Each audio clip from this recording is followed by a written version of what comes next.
Good morning, everyone, and welcome to the Kim Pagano Show, the brighter side of life. And it's interesting, I was going through some of my incredible interviews that I've had in my past, and I was excited to bring Linda and Charlie. Do they ever call you Charles? Probably when she's mad at you, right? But you guys don't do that, do you? We don't do anger. God, We exactly. never get mad at each other. I figured, right? You got all the tools to work with, right? Oh, So yeah, and we're enlightened too. yeah, Yes. there you go. Of course, Linda Bloom and Charlie Bloom. And oh my gosh, so many books since I've actually had you on my show. And so I thought it was so perfect to bring you back because I really think that relationships are near and dear to my heart.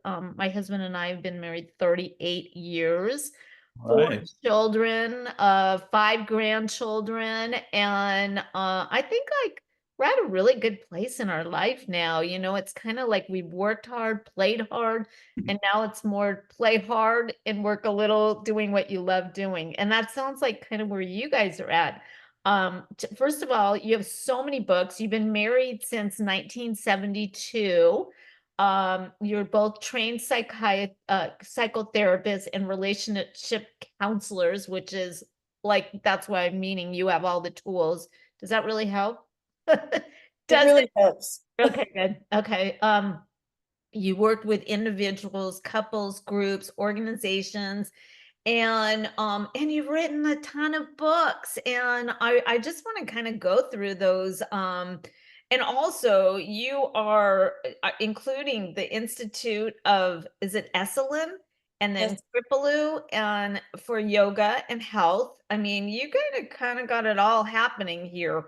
And then your five books, including 101, 101 things I wish I knew when I got married, which I think so important as I see my children start to get married. Unfortunately, one divorced. And the hurts and the trials and the tribulations that go through that, not only for the couple, but the children that are involved. And if there's things that you would know before, also you have the book Simple Lessons to Make Love Last, and you've sold over 100,000. I mean, that obviously says something right there. Secrets of a Great Marriage, Happily Ever After, and 39 other myths about love. And then of course, let's see, that which doesn't kill us, okay? And then how one couple became stronger at the broken places and an end to arguing. And that's kind of where you are today, correct? Yes, that's our most recent book. Yeah, and it kind of just leads up to the end of arguing. You both reside in Santa Cruz, California, which is beautiful out there. And of course, for our listeners that are just listening right now and tuning in wherever you are, I want to remind you that we have our podcasts that are aired everywhere. We're on social. This will go through our YouTube and our Facebook. And of course, your website is www.bloomwork.com. And I welcome both of you. Thank you so much for being here. And first of all, Linda, let's start with you. Talk to us a little bit about who you are and where you are today.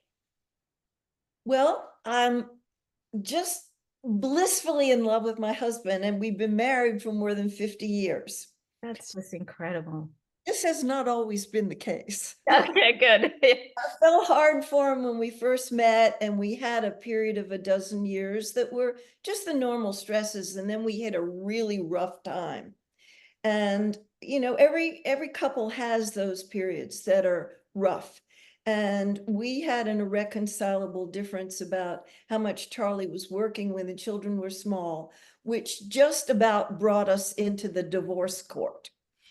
And we were a couple of hotheads during that period because we were both struggling for who was going to prevail. And he loved his job and he wasn't going to leave. And I was determined that he was going to come back into the family and help me raise these kids and support my career development too.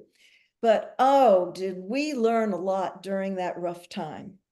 And so when we came through it and we had more of a golden age when we healed from that breach of trust during that time, we started to teach workshops to enhance couples' relationship, their romantic partnership to thrive, because we had learned so much during the dark time.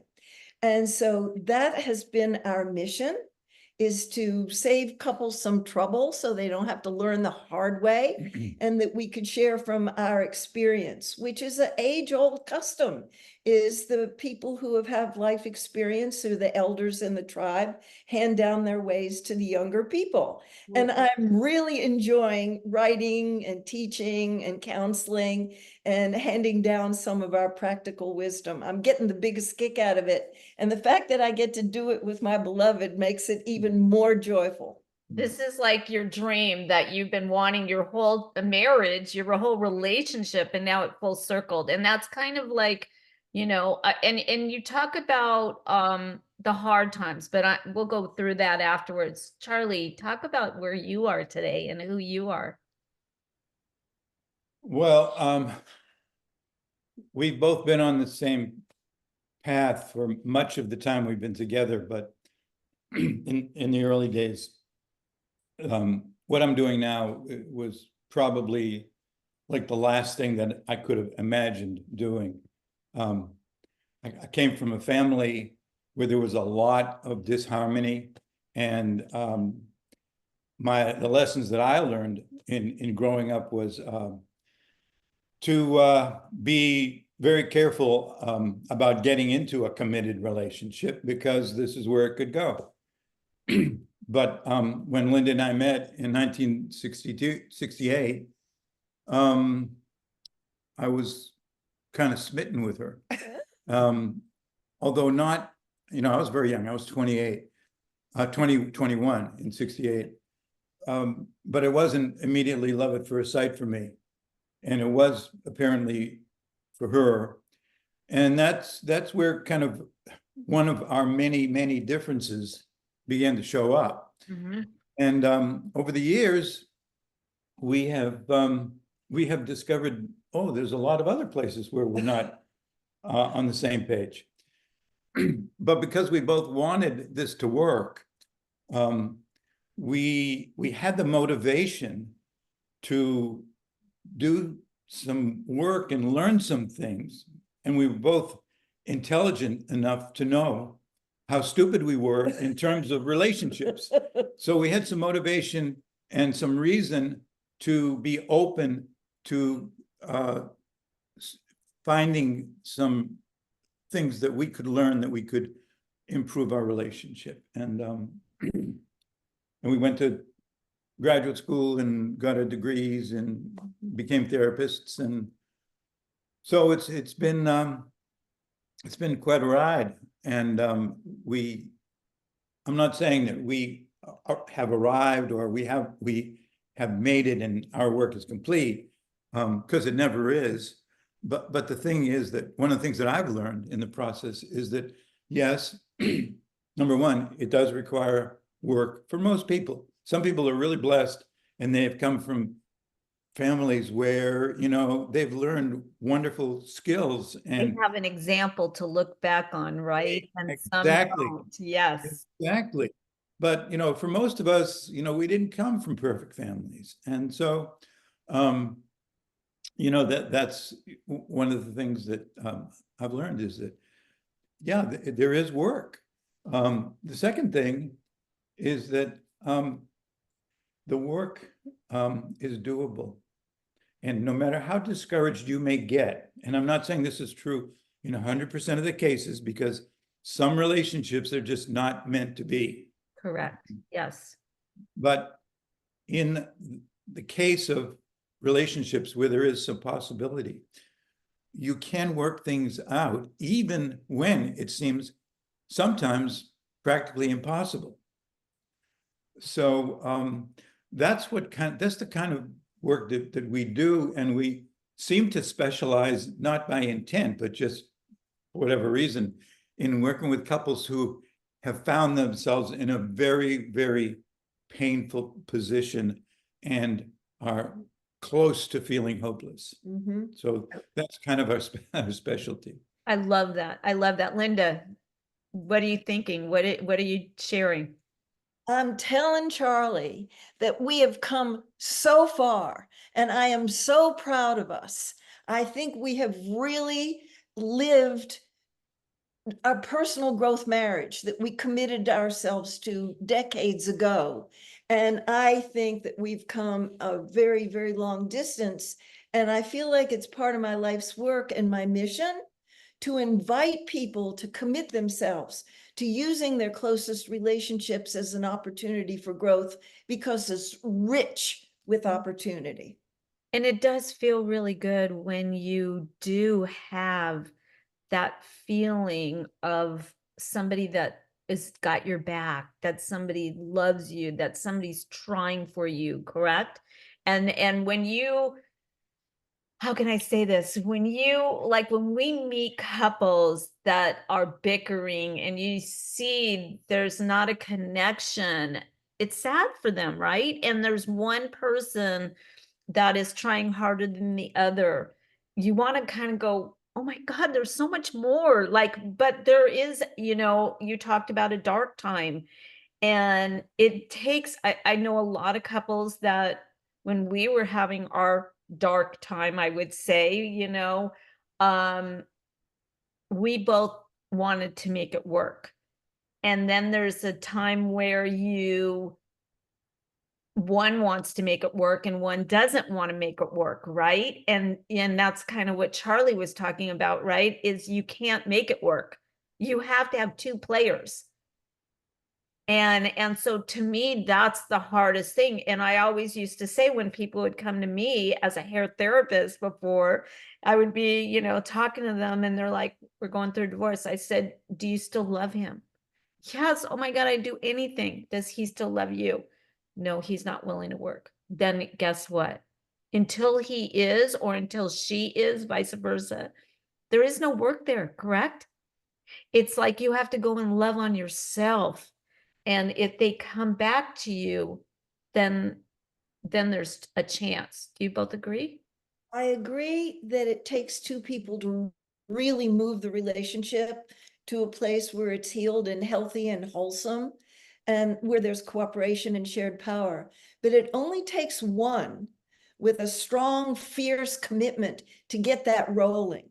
Oh, Because when somebody starts to have a lot of doubts, and then that's contagious, then the other person said, maybe we're better off just cutting our losses, we're a mismatched pair, I do want to be in relationship, but I'll start with somebody else. And so is commitment contagious. And so it just takes one person, and to hold that commitment strong for as long as you can. And then the only wise thing is to let go if months and months go by and the other person can't join you. But I say, it can look really pretty dark there for a while. But if one person is a stand of, I believe in us, I believe that we got together for some good reasons, I believe there's still values in common here and right. goals in common here, and they stand steadfast in that can help the other person to find some hope in the midst of their despair. I love it. I love it. And I do want to remind anybody that is just tuning in with us right now. We're talking with Linda and Charlie Bloom. We're talking about many of their books that they've written. And you're listening to the Kim Pagano Show, the brighter side of life and business. Question.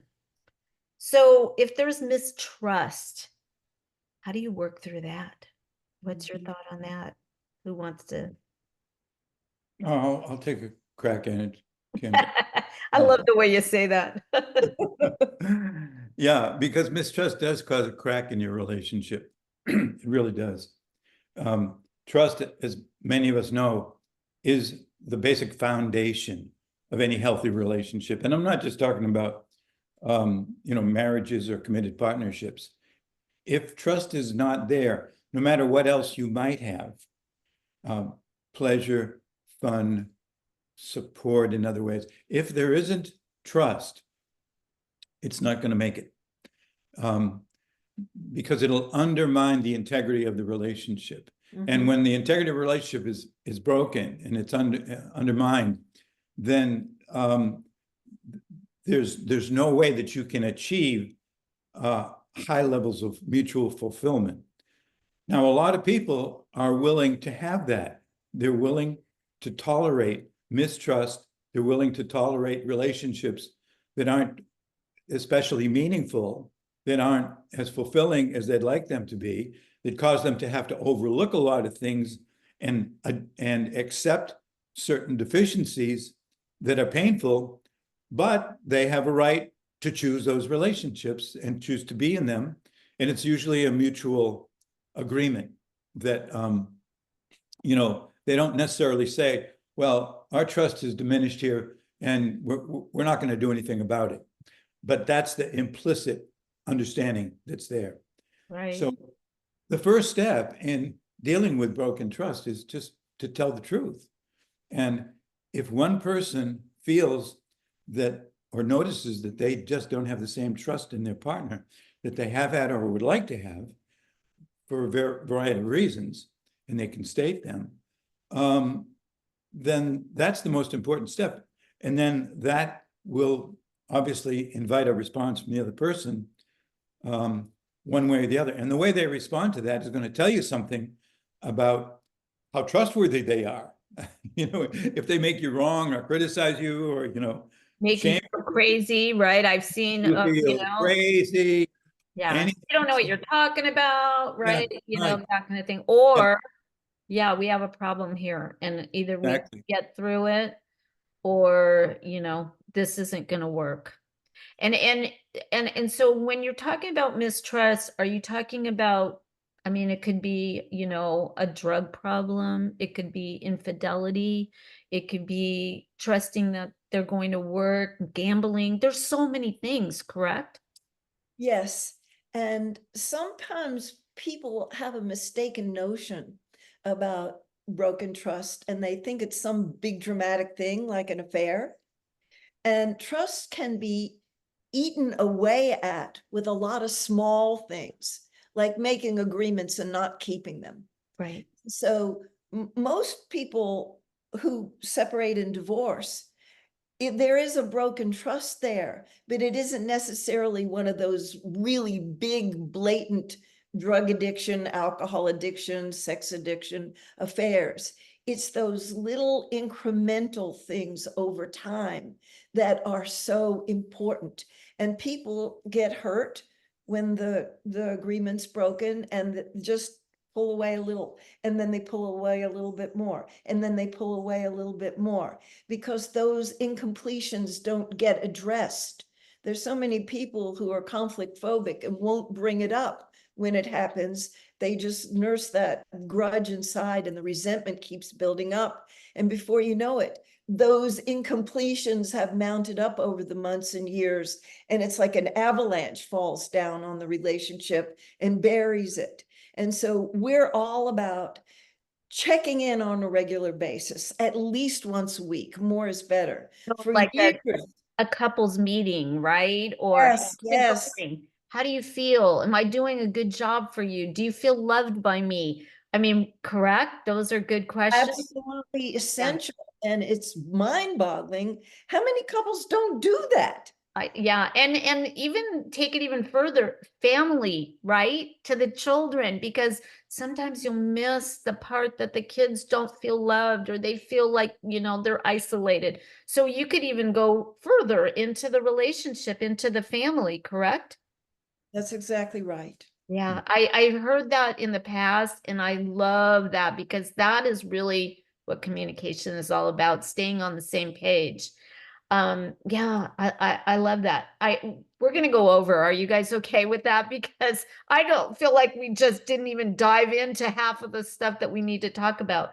Your last book. First of all, which is your favorite book?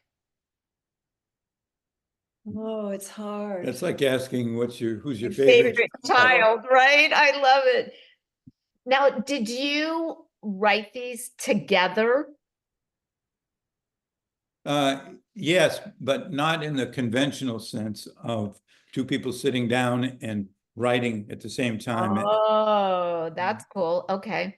Yeah, Okay. with most of them, we each have different strengths, I think, in terms of the writing process, and we kind of learned what they are and what they're not in our early writing. And